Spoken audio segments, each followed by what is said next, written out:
While introducing me at her birthday dinner, she smirked and said, "Don't get any ideas. You're just temporary."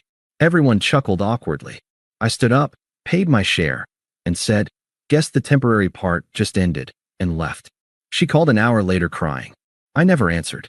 Hey viewers, before we move on to the video, please make sure to subscribe to the channel and hit the like button if you want to see more stories like this. Thanks. I should have known something was wrong the first time I met her friends. 3 months in, Vanessa finally invited me to meet her core group. Cocktail bar in Tribeca, bottle service, the kind of place where the drinks cost more than my weekly grocery budget. I showed up in my best blazer, nice, clean, off the rack from Nordstrom. Everyone else looked like they'd stepped out of a magazine spread. Connor, Brittany's husband, was the first to ask, "So Nathan, what do you do?" "Architecture," I said. Polite nods around the table. "Which firm?" Connor leaned forward, fingers drumming on his Rolex. I named it. Mid-sized, respected in the industry, doing good work. Oh, his smile didn't quite reach his eyes. I thought you meant one of the big ones. The conversation moved on. I felt like I'd failed a test I didn't know I was taking. In the Uber home, Vanessa was quiet. "You were quiet tonight," she finally said. I felt like I was being interviewed for a position I didn't apply for. She shifted in her seat. "What does that mean?" "Your friends spent the whole night trying to figure out if I was worth your time based on my resume. They're just protective. They've seen me date guys who what? Had the right credentials. That's not fair." I turned to look at her. "Do you care about any of that stuff?" "No, of course not." She took my hand. "I like you for you." "Good. Because that's all I've got to offer." She leaned in and kissed me. "That's all I want." But she was lying. To me, to herself, to both of us. The signs were there. I just didn't want to see them. Month 4, my firm won a small but prestigious design award. I was excited. It was recognition that actually mattered in my field. Vanessa posted about it once on her Instagram story, vague and brief, didn't tag me. When I asked why, she said, "I don't like mixing personal and professional online." Month 5, we ran into her ex-boyfriend Preston at a charity gala. He was everything you'd expect. Finance background, Patek Philippe watch, stories about his place in the Hamptons. Vanessa lit up talking to him in a way I hadn't seen in weeks. On the drive home, she went quiet. "What?" I asked. "Nothing," she said, staring out the window. But something had shifted. Month 6, my parents visited the city. I'd been wanting Vanessa to meet them properly. She agreed, but seemed uncomfortable the whole time. My dad talked about his years working at the machine shop. My mom talked about their small apartment in Queens. Vanessa smiled politely and checked her phone every few minutes. Later, she called them sweet, in a tone that made it sound like an insult. By month 7, she was mentioning Preston constantly. "Preston took me to this restaurant. Preston knew the owner of that gallery." I noticed. I'm not insecure, but I'm not blind either. Then came her birthday. 2 weeks before the dinner, Vanessa announced she was doing something big. I'd assumed it would be intimate, close friends, maybe her parents on a separate night. She sent me the guest list. 16 people. Most I'd never met. Maria, I looked at the restaurant reservation. That's like $300 a person. It's my birthday. I only turned 28 once. I'm not saying don't celebrate. I'm saying maybe somewhere more reasonable. I'd love to take you somewhere special, just the two of us. God, you sound like my dad trying to teach me about budgets. Nessa, everyone pays for themselves anyway. You can afford one nice dinner, can't you? It's not about affording it. Then what's it about? I hesitated. It's about you wanting to perform for people instead of just being. Her expression went cold. Not everyone is satisfied with just being, Nathan. Some of us have standards. That hurt. She knew it. She didn't apologize. The week before her birthday, I finished my gift. I'd been working on it for weeks. A custom architectural drawing of the building where we first met. That gallery opening where we talked for 3 hours straight, where she told me I was the most interesting person she'd met in years. I showed it to my sister Sophie. "It's gorgeous," she said, running her finger along the frame. "She better appreciate this." "She will." Sophie looked at me for a long moment. "Nate, can I ask you something? Are you happy?" "What kind of question is that?" "A real one. Because from the outside, it looks like you're trying really hard to make someone happy who doesn't try back. You don't know her like I do." "Maybe. Or maybe I see her clearer because I'm not in love with her." I didn't have an answer for that. The night of the dinner, I arrived at Maria in my best suit. The restaurant was stunning. Floor-to-ceiling windows, ocean murals, the kind of place designed to impress. Vanessa's friends were already there, champagne flowing freely. She was in a designer dress I'd never seen. Definitely new. Definitely expensive. She kissed my cheek, not my lips, and took my wrapped gift without really looking at it. "Oh, you can just put that on the gift table." There was a literal gift table. Designer shopping bags, Tiffany boxes, Cartier ribbons. My simple wrapped frame looked pathetic next to them. The seating arrangement told me everything I needed to know. Long table, Vanessa at the head, me near the far end. Between Greg, Madison's drunk husband, and an empty chair, Vanessa was surrounded by Brittany, Connor, and people I'd never met. I'd been placed at the kids' table. The first hour was death by 1,000 cuts. Greg turned to me once. "So, architect. That's cool. Like, you design houses." "Commercial buildings, mostly. We just finished a, yeah, cool. He was already looking away. From down the table, Madison's voice carried. "Vanessa, remember when Preston took you to Cipriani for your birthday? That was so romantic." Vanessa laughed. Didn't correct her. Didn't mention me. "God, I miss Preston," Brittany said. "He was so fun." "He was also a narcissist," Vanessa replied. "But a rich narcissist." Everyone laughed. I felt my jaw tighten. Connor eventually addressed me. "So Nathan, what do you drive?" The question was a trap. Everyone at the table knew it. Honda Accord. Reliable. Greg clapped me on the shoulder. "Can't go wrong with Honda." The condescension dripped from every word. "I just got the new Porsche Taycan," Connor said. "Electric. $180,000. Why would anyone say that? Because they could. Because I couldn't. Vanessa was on her fourth glass of champagne when Preston walked in. "Preston." She practically shouted his name. She got up, hugged him too long. He made the rounds, gave me a "good to see you, man," without actually seeing me, and took the empty seat next to Vanessa. I watched them talk. She was animated, touching his arm, laughing too loud. She hadn't looked at me in over an hour. Dessert was being served when Brittany stood up with her glass. Okay, speech time." Everyone groaned good-naturedly. "I just want to say happy birthday to my best friend, who is gorgeous, successful, and way too good for most of the men in this city." Laughter rippled around the table. "But she did bring a date tonight, so let's meet him properly. Nessa, introduce your boyfriend? Is that what we're calling him?"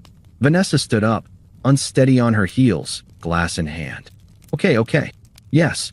Everyone, this is Nathan." She gestured vaguely in my direction. A few people waved. "Nathan is, well, he's my boyfriend." She made air quotes. People laughed. I went very still. "But seriously, Nate." She was looking at me now, smirking. "Don't get any ideas. You're just temporary." The table went quiet. Not silent, but uncomfortable. "Vanessa," Madison started. "What? I'm being honest. That's healthy, right? Communication." She looked at Preston. "I mean, come on. Look at him. He's sweet. He's fine. But he's not exactly." She gestured at Preston, at Connor. "You know, he's not the end game." Brittany tried to laugh it off. "Oh my God, Nessa, you're terrible." "He's like a palate cleanser," Vanessa continued, gaining momentum. "You know when you eat sorbet between courses? That's Nathan. He's the sorbet between the real meals." A few people laughed nervously. Ethan, the one gay friend in her group, looked horrified. Preston was smirking. My face was stone. "What did you call it, Britt? A bridge boyfriend?" That was a joke." "Well, it's true. He's a bridge." From Preston to whoever's next. She laughed. "God, that sounds mean. But it's not mean if it's true, right, Nate?" She was looking right at me, expecting me to laugh along. "Is that what you think I am?" My voice was quiet. "Oh, don't be sensitive. You knew what this was." "No, I really didn't. Come on, be honest. Did you really think we were going to get married? You're an architect who drives a Honda. She gestured at herself, at the opulent table. It was fun, but let's be realistic." Dead silence. Preston smirked. Harshness. "I'm just being honest for once. Everyone else is too polite to say it, but we're all thinking it." Ethan put down his fork. "Vanessa, stop." "What?" "He's a grown man. He can handle the truth." She turned back to me. "Right, Nate? You can handle it." I stood up. Calm. Controlled. Every eye at the table turned to me. I pulled out my wallet and counted exact cash. My meal, my drinks, generous tip.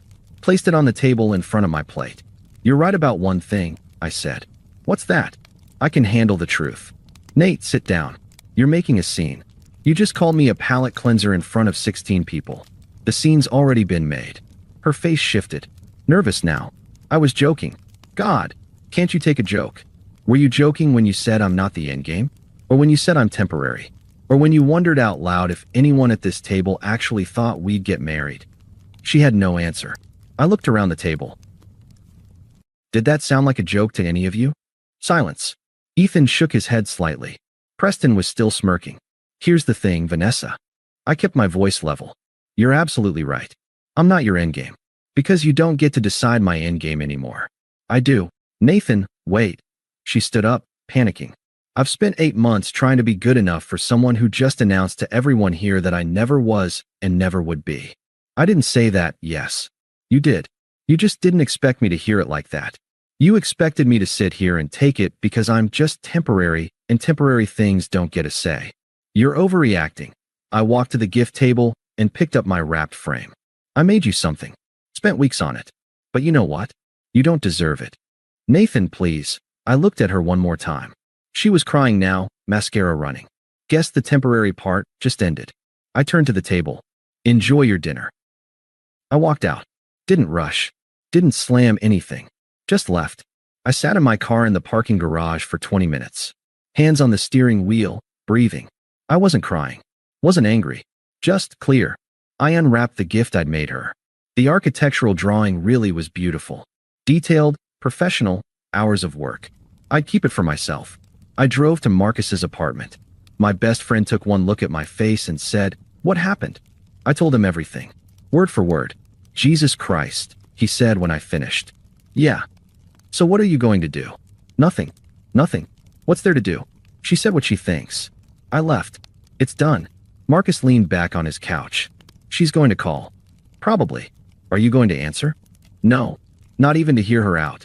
"Marcus, she called me a palate cleanser. In front of her ex-boyfriend. In front of people I've spent 8 months trying to impress for her sake. What's there to hear out? An apology? An apology for what? For saying what she actually thinks? She did me a favor. She was honest for the first time in our relationship. You're really done. I'm really done. He studied me. You okay? I thought about it. You know what? Yeah, I actually am. I feel lighter. At 10:47 p.m., my phone started ringing. Vanessa. I let it go to voicemail. Marcus watched me. You're really not going to answer? No. She called again at 10:52. Voicemail again. This time she left a message. Nate, hi, it's me. I think maybe we should talk? I was drinking, and I said some things that came out wrong. You know how I get when I drink. It was supposed to be funny. Everyone was laughing. I was just, I don't know, playing to the crowd? Can you call me back? Please. I deleted it without finishing. She called again at 11:47. Nathan, please. I'm sorry, okay? I'm really sorry. I didn't mean you were temporary. I don't know what I meant. I was drunk and stupid and trying to impress people who don't even matter. You matter. You've always mattered. Please just call me back. Let me explain. I can fix this. Then the text started. Are you awake? I know you're seeing these. Can we please talk? I'm sorry, call me, all delivered. None read. I turned my phone face down on Marcus's coffee table. I'm going to sleep, I said. Thanks for letting me crash. Stay as long as you need. I woke up Saturday morning having slept better than I had in months. 23 messages from Vanessa. 6 missed calls. I didn't read them. Didn't listen to the voicemails. Marcus made coffee. What's the plan? Go to my place. Get some things. Stay here a few more days if that's cool. Stay as long as you want. But won't she show up there? Probably. I'll go when she's not around. By Sunday, Vanessa's texts had shifted. You're really going to ignore me over a joke? This is childish. We need to talk like adults. Then my sister called. Did Vanessa just call you? I asked. Yeah. I told her to lose my number. What did she say? That you're overreacting. That it was a misunderstanding. I told her exactly what I thought of someone who calls my brother a palate cleanser at a public dinner. Sophie's voice was sharp. She actually tried to defend herself. Said she was drunk. Drunk words are sober thoughts. That's what I told her. Sophie paused. Are you okay? Really? Yeah, I really am. Good. Because you deserve someone who's proud to be with you, not someone who treats you like a dirty secret until she can upgrade. Over the next week, Vanessa tried everything. Apologetic texts, angry texts, emotional manipulation. She showed up at my apartment. I wasn't there. She called my office. The receptionist took a message. I didn't return it. She sent flowers to my work. I had them donated to the hospital. On day 6, an email arrived. Subject: please read this. I read it twice. It said everything I might have needed to hear 8 months ago. Admission of her insecurity, her need for approval, how I'd made her feel like she could be different, but she'd been too scared. You were never temporary to me. I was just too much of a coward to admit that you were exactly what I needed. I felt nothing. Marcus found me staring at my laptop. What did it say? Everything I needed to hear 8 months ago? Nothing I need now. I deleted it. The consequences for Vanessa came faster than I expected. Ethan stopped answering her calls. He'd witnessed the dinner, been disgusted by it. Madison grew distant. Her husband Greg had apparently told her the dinner was brutal, and he'd lost respect for Vanessa. Even Brittany, her best friend, said, "That was really harsh, babe. Like, really harsh." Connor, Brittany's husband, actually ran into me at a work event 2 weeks later. "Hey man," he said, pulling me aside. "Just wanted to say what she did was fucked up. Some of us saw that." I appreciated it more than I expected to. Vanessa, desperate and lonely, reached out to Preston. They met for drinks. He made a move. She let him. She woke up the next morning to an empty bed and a text. "Fun catching up. Let's do it again sometime." She told me this later, much later. She said that's when she understood. She'd made me feel exactly how Preston made her feel. Used. Temporary. Convenient. I didn't stay at Marcus's forever. After 2 weeks, I went back to my apartment. Back to my life. Work gave me a major project, a museum renovation. I threw myself into it. I went to the gym regularly, something Vanessa had always discouraged. "Too much time away from me," she'd say. I had dinner with my parents. They knew what happened. My dad put his hand on my shoulder and said, "A man who knows his worth doesn't beg to be valued." I took the architectural drawing I'd made for Vanessa and redid it. Not the building where we met, but my parents' first apartment building in America. A tribute to real love, real sacrifice, real value. I hung it in my living room. Month 2, I heard through mutual friends that Vanessa's job was struggling. One of her major clients, someone who'd been at the birthday dinner, had requested a different account manager. Her boss was concerned about her professionalism. Her parents, who'd heard about the dinner, cut her allowance. "We didn't raise you to be cruel," her mother had apparently said. Vanessa had to move to a smaller apartment in a less trendy neighborhood. The story spread through her social circle. She became known as the woman who publicly humiliated her boyfriend. Men she tried to date had heard about it. One actually asked on a first date, "Are you the sorbet girl?" She left in tears. Month 3, she texted me, "You have some things here. When can I drop them off?" It was the first message I'd responded to in months. "Leave them with the building manager at my address." "Can I bring them to you? I'd like to talk." "No. Please. Just 5 minutes. There's nothing left to say. Leave my things with the manager." She showed up anyway. My building manager called me. "There's a Vanessa Chun here with a box. I told her to leave it with you. She's asking if I can buzz you. Says she just needs 5 minutes. Tell her no. If she doesn't leave, call building security." She waited in the lobby for 30 minutes. I never came down. I watched from my window as she finally left, carrying the box back to her car, crying. I felt nothing. 4 months after the dinner, my museum renovation project was featured in a public exhibit. My firm was proud. Local architecture magazines were covering it. It was a big deal. The opening was packed. My colleagues, my parents, Sophie and her husband James. People from the industry I respected.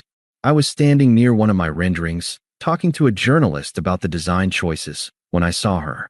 Vanessa. She stood near the entrance, scanning the room. When she spotted me, she froze. I turned back to the journalist and finished my thought. She waited. Eventually, she approached. "Hi," she said. I turned. No emotion on my face. "Vanessa. I saw the exhibit was happening. Your work is beautiful. Thank you." Awkward pause. "How have you been?" "Good. Busy. I can see that. This is amazing, Nathan. Really. You should be so proud." "I am. I've been thinking about you." "Okay." She looked frustrated. "That's it. Just okay? What do you want me to say? I don't know. Something. Anything. You were with me for 8 months, and now you look at me like I'm a stranger. Vanessa, you called me a palate cleanser at your birthday dinner. What did you expect would happen? I expected you'd let me apologize. I've tried for months, and I heard you. I read your email. I got your messages. And you just ignored them? Yes. Why? Because an apology doesn't undo what you said. It doesn't change what you actually think of me. I don't think that anymore. I was wrong. I looked at her. Really looked at her. You weren't wrong, Vanessa. You were honest. For the first time in our relationship, you said what you really felt. I'm just sorry it took you getting drunk at your birthday dinner to do it. That's not fair. People say stupid things when they're drunk. Drunk words are sober thoughts. God, everyone keeps saying that. She was crying now. Because it's true. You said I wasn't the endgame. That I was temporary. That I'm not the type of guy you end up with. I was trying to impress people who don't matter. But they do matter to you. More than I did. And that's fine. But I'm not going to be with someone who's ashamed of me. I wasn't ashamed. Yes, you were. You seated me at the end of the table. You barely talked to me all night. You compared me to Preston in front of everyone. You told 16 people that I was a placeholder until someone better came along. I know. Her voice broke. I know I did. And I've regretted it every day since. I believe you. Then why won't you give me another chance? Because I don't want one. She looked like I'd slapped her. You don't. No. I spent 8 months trying to be good enough for you. Trying to fit into your world. Trying to impress your friends. And the whole time, you were embarrassed by me. That's not true. You never posted a photo of us. You forgot to invite me to things. You made excuses for why I couldn't meet your parents properly. Every time we were around your friends, you'd introduce me like I was your assistant or something. I'm different now. Maybe you are. But I'm different too. I'm not the guy who'll accept being someone's secret anymore. I'm not the guy who'll wait around hoping to be good enough. You were always good enough. Then you should have treated me like it. She was fully crying now. So that's it. We're just done. We've been done since your birthday. You just didn't realize it because I stopped responding. I love you, she said desperately. I paused. Then, gently. No, you don't. You love the idea of being loved. But you don't love me. If you did, you wouldn't have said those things. You wouldn't have treated me like I was beneath you. I never said you were beneath me. Vanessa, you call me sorbet between real meals. What else would you call that? She had no answer. I hope you find what you're looking for. I really do. But it's not me. Please, I have to get back to my family. Take care of yourself. I walked away. Nathan, she called after me. I kept walking. Sophie saw Vanessa, gave her a cold look, and put her arm around me. I looked back once. Vanessa stood alone in the crowded gallery, watching me laugh with my family. She finally understood. She'd had someone who loved her, and she'd destroyed it for people who never cared. I went back to my parents. My mom touched my arm. Was that her? Yeah. Are you okay? Yeah, I really am. My dad patted my shoulder. Good man. The exhibit continued. I was present, engaged, celebrating an achievement I was genuinely proud of. Surrounded by people who were proud of me. Not thinking about Vanessa at all. I'd moved on. Not to someone new, but to myself. And that was enough. Thanks for watching. Make sure to subscribe to the channel and hit the like button. What do you think about this story? Share it in the comments.